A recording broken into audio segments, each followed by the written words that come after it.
everyone, and welcome to the Dill Pickle Movie Network. I am Dylan Randazzo, and welcome to my review of The Batman, aka my most highly anticipated movie of 2022. This is a movie that has big stakes for me. Batman is one of my favorite characters, definitely my favorite superhero, and Matt Reeves is one of my favorite breakout directors of the past few decades. So I was really nervous heading into this movie, just hoping it would meet my expectations. I hate getting my expectations high for these movies because there's so much potential to be disappointed, but I will say first and foremost, I was not disappointed. In fact, I adored this movie. This movie is unlike any other Batman movie you've seen. Yes, it has a darker aesthetic that some might compare to the Arkham games, to even the Nolan trilogy. It's a much more grounded, based in reality Gotham than something like the Tim Burton or Joel Schumacher movies or even the old Adam West films. One that still has a very distinct style, and I think that's what's so important with any Batman movie, is that every director who has helmed one of these projects just brings their own sense of style and individuality to these films.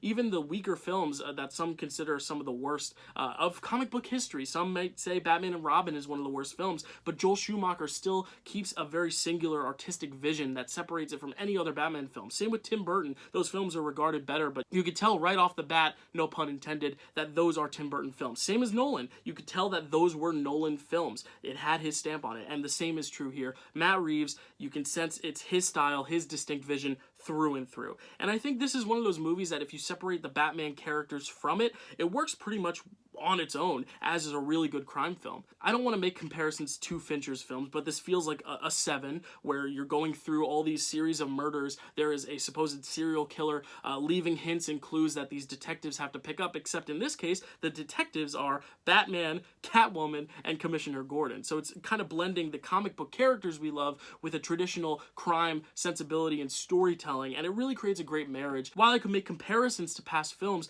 it still felt fresh and new because it was a merging of comic book stuff with traditional crime stuff, and I really enjoyed that aspect. We see more of the Batman than we ever have in any of these films. A lot of these films are 50-50 Batman, Bruce Wayne. This honestly feels like more of a 60-40 split, with 60% Batman, 40% Bruce Wayne, but what this movie nails so perfectly is the merging of the two. It doesn't feel like Batman and Bruce Wayne are two separate entities. It feels like they are one of the same, and I think that is such a central theme in this movie, is Bruce dealing with the themes of just being someone of white privilege, being someone who's rich in a sea of people who feel misrepresented in this community in Gotham, but then also being Batman and having to deal with the people who are coming to him to help get vengeance on the people that represent who Bruce Wayne is. So it's this really great internal central conflict, but we see much more of Batman in the actual suit, fighting crime and discovering these different clues and trying to solve this case, more so than we see Bruce Wayne, which I think is refreshing. This is not an origin story in the sense that we don't see the murder of Martha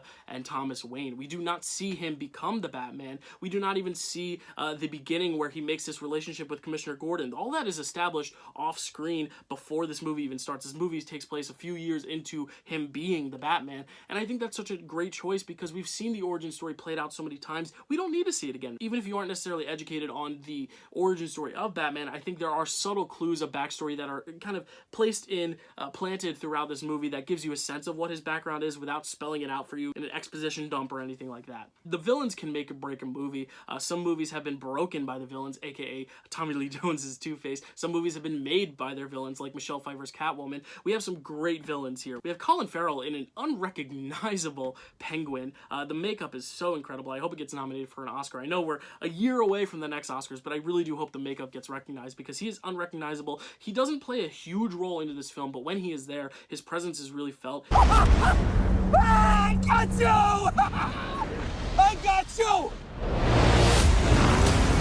It is such an interesting, grounded version compared to the version we've seen with Danny DeVito. Again, so distinctly different artistic visions that they both work so well, but they both still feel like the same character. And I think that's what this film does so well. It's so based in realism, but it still feels so true to who these characters are. We also have Paul Dano as the Riddler, and I gotta say, this is one of the most twisted and creepy performances I've ever seen Paul Dano give, and he's given some before, and just one of the most creepy villain performances ever, especially in comic book cinema. I think this really does help this darker tone to become established in this film, just having this darker villain, this twisted villain. He's another character that we don't really see a ton of. We hear his voice a lot, we see glimpses of him with a mask a lot of the time, but we don't see actual Paul Dano in his full form a lot in this movie, and I think that's just a testament to how good these characters are and how well written they are, how well performed they are, that even in their slight little scenes here and there, they are still able to make such a big impact.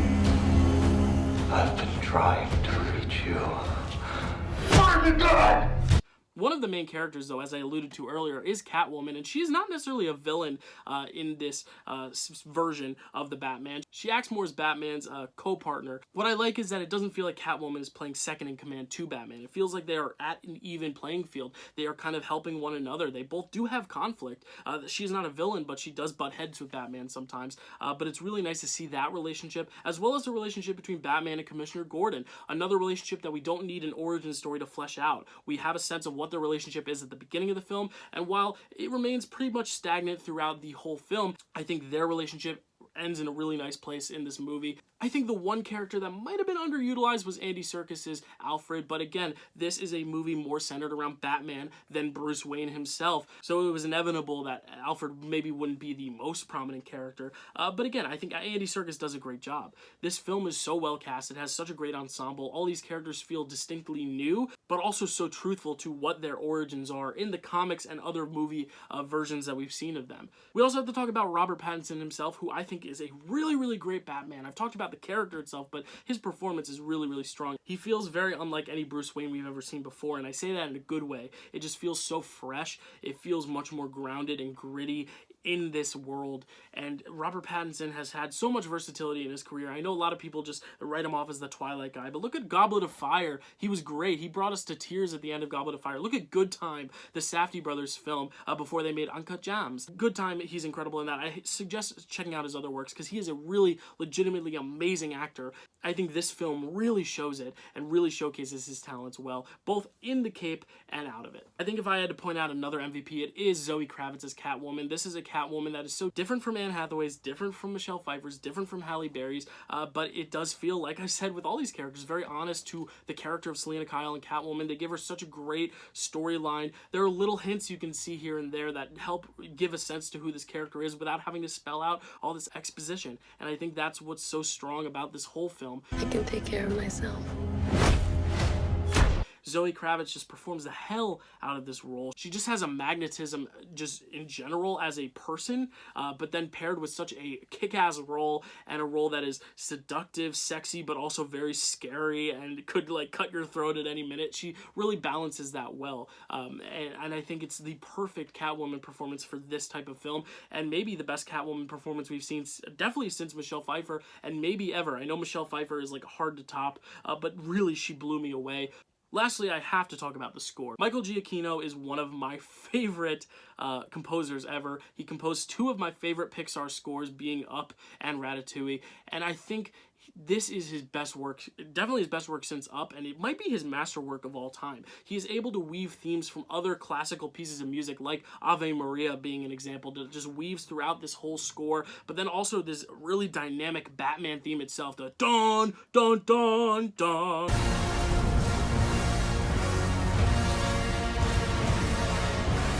It's only a few notes that he kind of just bounces back and forth on. It's almost similar to what John Williams did with Jaws. It's just a few notes on a page, but when you put them together and you create this really anthemic theme with all these different instruments going on, and when you place it at the exact right points of the movie, it just has one of the best, most just heart-pounding effects I've ever seen in any film score, especially in a superhero genre. I think it is the best comic book score since Superman, since John Williams did Superman, and I'd even say this rivals that score. I know it's recency bias, but I think this is one of the best compositions ever, and I know a lot of people want to focus on the story and the cast and just the overall elements of Batman, but I think this film is so reliant on that score to give the sense of tone, to give the sense of atmosphere, to give that looming dark presence, because this is a Batman that lives in the shadows. He lurks in the shadows, and he is a Batman to be feared. There are several scenes where Batman is legitimately scary. He just comes out of the shadows, and it's this haunting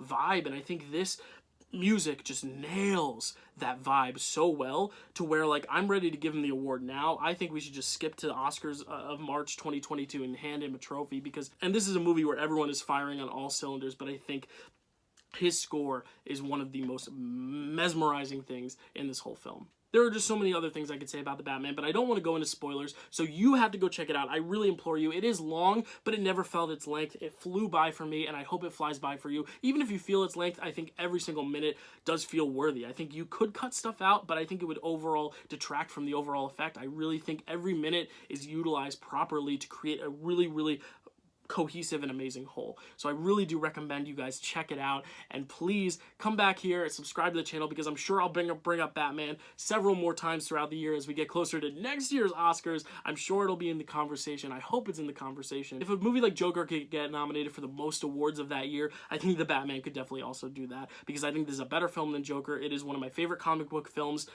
ever. I think this is as close to perfection as it gets for this genre, for this character, for this style of filmmaking, and I cannot be happier that it exists. I can't wait to see it so many more times. Let me know what you thought of it in the comments below if you have seen it. If you haven't seen it and you're excited, if this review made you excited to go see it, please let me know about that as well. Like this video and subscribe to the channel because there's a lot of great stuff coming, including the Pickle Awards, which is happening in just a few weeks, where I will award my favorite films of last year, and I'll just give you a little spoiler alert. The Batman may be up for some Pickle Awards next year because I really, really loved it. Thank you guys so much for watching. Stay cool. I'll see you next time.